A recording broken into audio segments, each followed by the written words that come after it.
Another NASCAR weekend upon us, heading into Richmond for Trucks and Cup out to Road America, Wisconsin, with a brandy old-fashioned for the guys in Xfinity and AJ Allmendinger. We'll talk about that later. Rob CWV back with you this week, along with the guys from FTA. Follow the action, the college kids, Matt, Nate, and the whole gang. And happy to bring you NASCAR again this week. We've given about 6 winning weeks in a row, and I told you the regression fairy comes for all of us.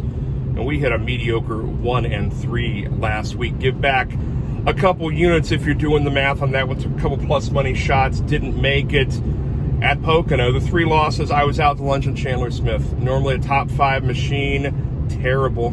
Pretty much stayed in the back half of the top 10 all day before having some wreck issues later. Other stuff, strictly operator error.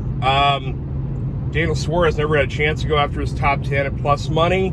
Got wrecked out of the race pretty early by someone else, and Kyle Larson was the pick. We gave you Kyle Larson plus money, top 5, early in the week, rode it out pretty hard, and he ends up in an incident with the eventual winner of the Pocono race, Denny Hamlin, the last 10-15 laps. They're both top 5. Larson's leading at one point. Hamlin bumps him, takes the lead. Larson has damage to his car, fades through 20 in the final laps, and doesn't pay. Hamlin pays. So we go 1 and 3. Okay, cool, whatever. We're 21 and 10 on the season. You're printing money, a bunch of plus money stuff from those 21 wins as well. So consider yourself just lucky to be listening. We keep paying attention. We're going to keep getting better as the season goes on. 21 and 10, so almost 70% on the season, and we will take that. Talk about Pocono last week. Look, Hamlin and Truex pre-race had the best cars. If you'd watch practice, if you'd watch qualifying, understood what was going on. But they were priced like it. There was no bargain point. There was no cheap place to buy those cars pre-race. A lot of folks consider Pocono to be Denny's best track, and he goes and wins it, obviously. And, a lot of double number ones for the 11 after that race. Fans hate him. I think he's a really good time. But bigger picture, he never really got cheaper than $650, $700 pre-race. And I mean, that obviously turned out to be the winner. We have a hard time paying that for a car pre-race, let alone Truex, who was more expensive. Look, right now, Truex the books are respecting him a ton. He is maybe getting too much respect, but Richmond's a week where I think you have to respect both these guys again. It's probably a Toyota heavy week. It's probably a chalk week.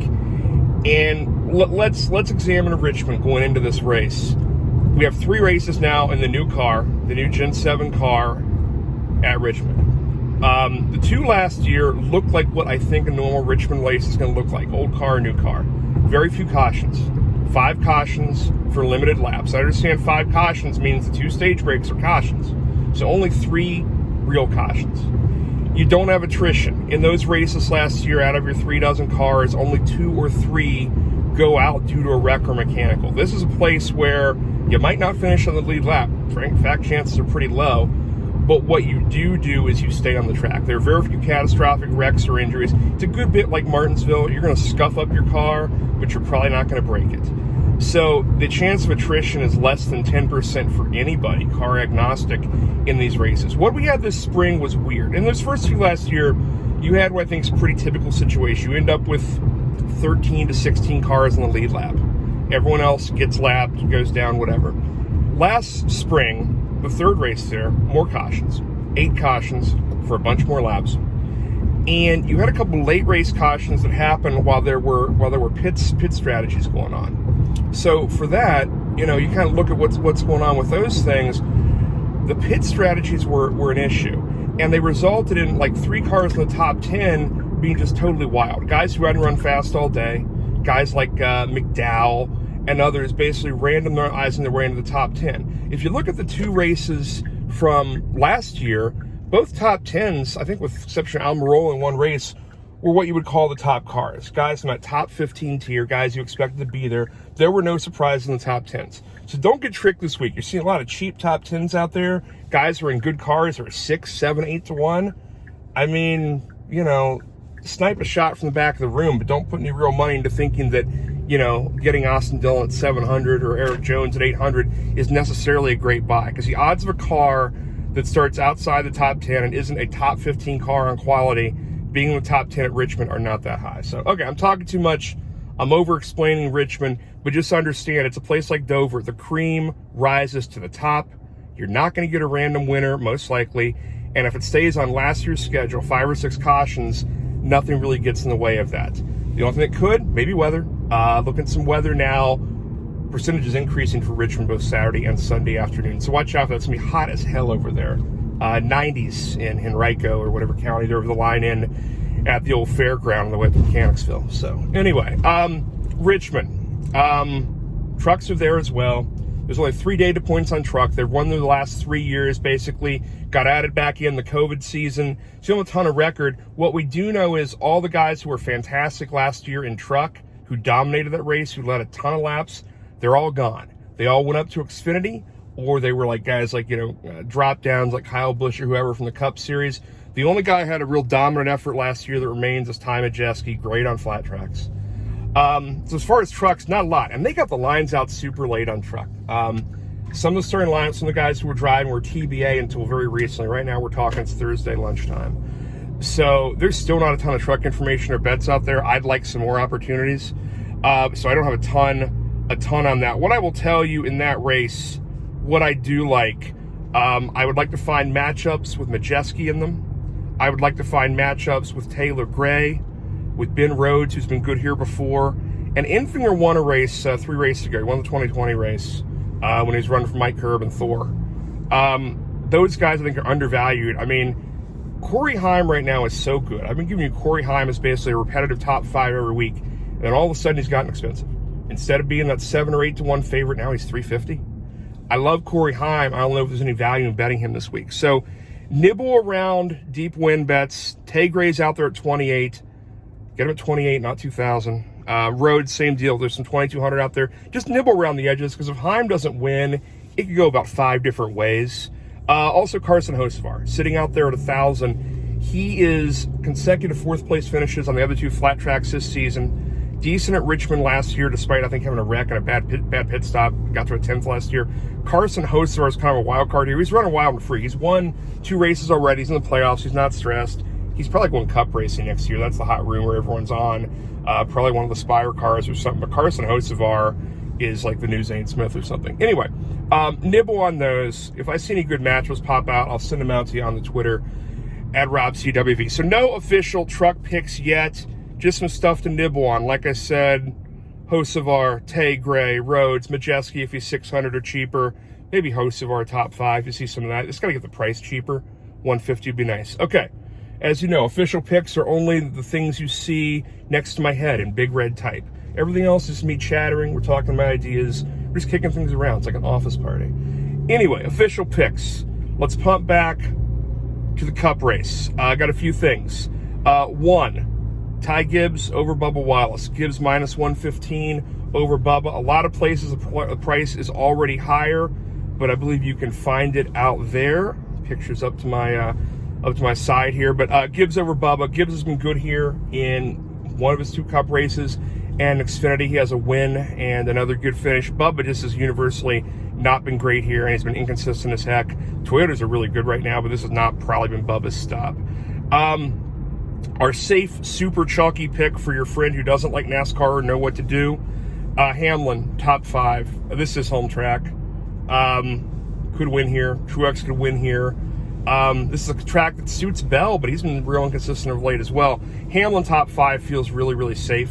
It's plus money offshore. It's basically even money, a bunch of places onshore. Don't pay any more than even money. You shouldn't have to. But basically, Hamlin's a 700 to win, which makes him a 100, an even top 5, and I like some of that. It's a nice, boring play.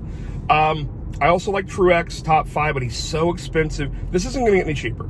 Here's the thing. Truex goes out and qualifies 20th. He's not going to get any cheaper than $550 to win the race. So if you insist on going Truex, there's some minus 127 out there at Typico if they have that in your state. I wouldn't pay a ton more than that.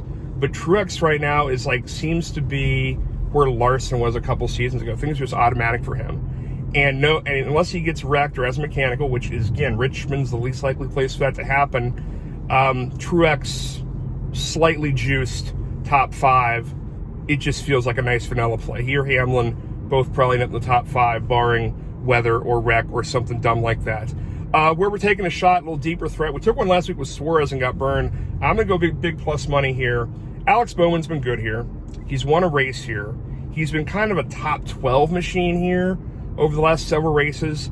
There's some desperation. He needs to get in the playoffs. Obviously, a win here would be great. A good performance would be important to him, especially that playoff cutoff line. Allmendinger, again, will not be qualifying for the Cup race because he's won Road America. But Bowman top 10, there's some 180 out there. There's some 175.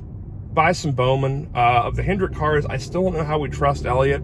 It's supposed to be a good place for him, but the books are so down on Elliott. He's down there out to, there's a 1,700 out there. There's actually there was a 2,200 out there last night from Superbook. That may be the limit. Elliott out behind 2,000, but just nobody can trust him right now. He was competent at Pocono, but no one's like leaving that race saying, yeah, he's going to win the next race. He's amazing. He could. He absolutely has to. Because if he doesn't win, he is out of the playoffs, and we don't get any more of that pool playing nonsense from his dad's bar in Dawsonville. Okay, finally, we mentioned Road America. A.J. Allmendinger is the massive favorite there. He's going trophy hunting. He is even money. He's basically plus 100, even minus at a couple books slightly, to win that race. That is his weekend. He's going to Road America. He is going to refuse to qualify at Richmond. Derek Kraus is going to shake down the car for him, and he's going to report back to Richmond on Sunday and start dead last. It's not a great track for him. This is kind of feeding the rumors that Colleague is doing something else. Justin Haley bailed last week. He's going somewhere else next season to Rick Ware. I don't know. Colleague already sell the team. They just don't care. I don't know. I can't read this. AJ loves road courses, and he deserves to go to Road America and win one. Absolutely. But that means there's not a lot of points out there, so to speak. If you have a 50% chance of AJ winning the race, there's not a lot else out there for folks. Obviously, if AJ has a problem, pit stop issue, Rexit or whatever, you get in the in race, you do some other things. But you just play matchups on Road America. I like Sam Mayer over Connor Mosack. Mayer minus 115 over Mosack. It's on Betfred. It'll probably pop up other places. They're both priced around the same. They're both in that plus 2,500, plus 3,000 area. I would sprinkle very, very lightly on Mayer to win the whole thing. Mayer's from Wisconsin. He's won IMSA and road other car series racing at Road America. This is his home track. If there's anyone who's going to pull one out of his rear end there, it's Mayer. And Mayer's been better of late in a terrible year for the Dale Jr. team and Dale Jr. Xfinity cars. He's actually been really good the last several weeks. This road course suits him. Mosack is that road course specialist running one of the Joe Gibbs cars. On paper, his equipment's amazing. He has not gotten a finish yet. Running that car for Gibbs, I think, are better than 20th. They basically roll him out for some road courses and a few other things here and there, but he's not getting a good finish. I will take Mayer in the one car over Mosack all day. On speed, they're probably equal. Mayer has way more track time. He was a 20-year-old on this track, and it's going to take this one pretty seriously. He had a great run going 2 years ago before getting wrecked. I think this is a Sam Mayer day.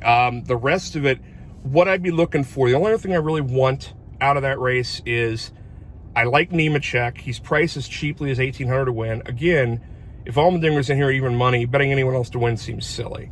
But I would maybe nibble on Nemechek if we see it at 18 and find Nemechek. If you can get Nemechek top 5 at 250, that feels like a play.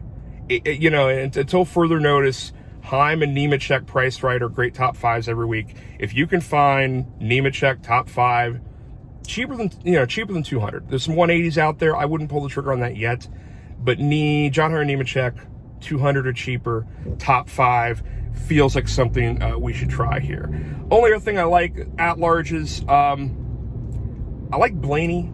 Blaney doesn't get good finishes in Cup at Richmond, but he's had some great in races. He dominated one of the 2 races last season as a lap leader, and you can pull him even money top 10. Not an official pick, but I like Blaney. I think the Ford's going to be better this week than they are priced. Logano opened cheap and got more expensive.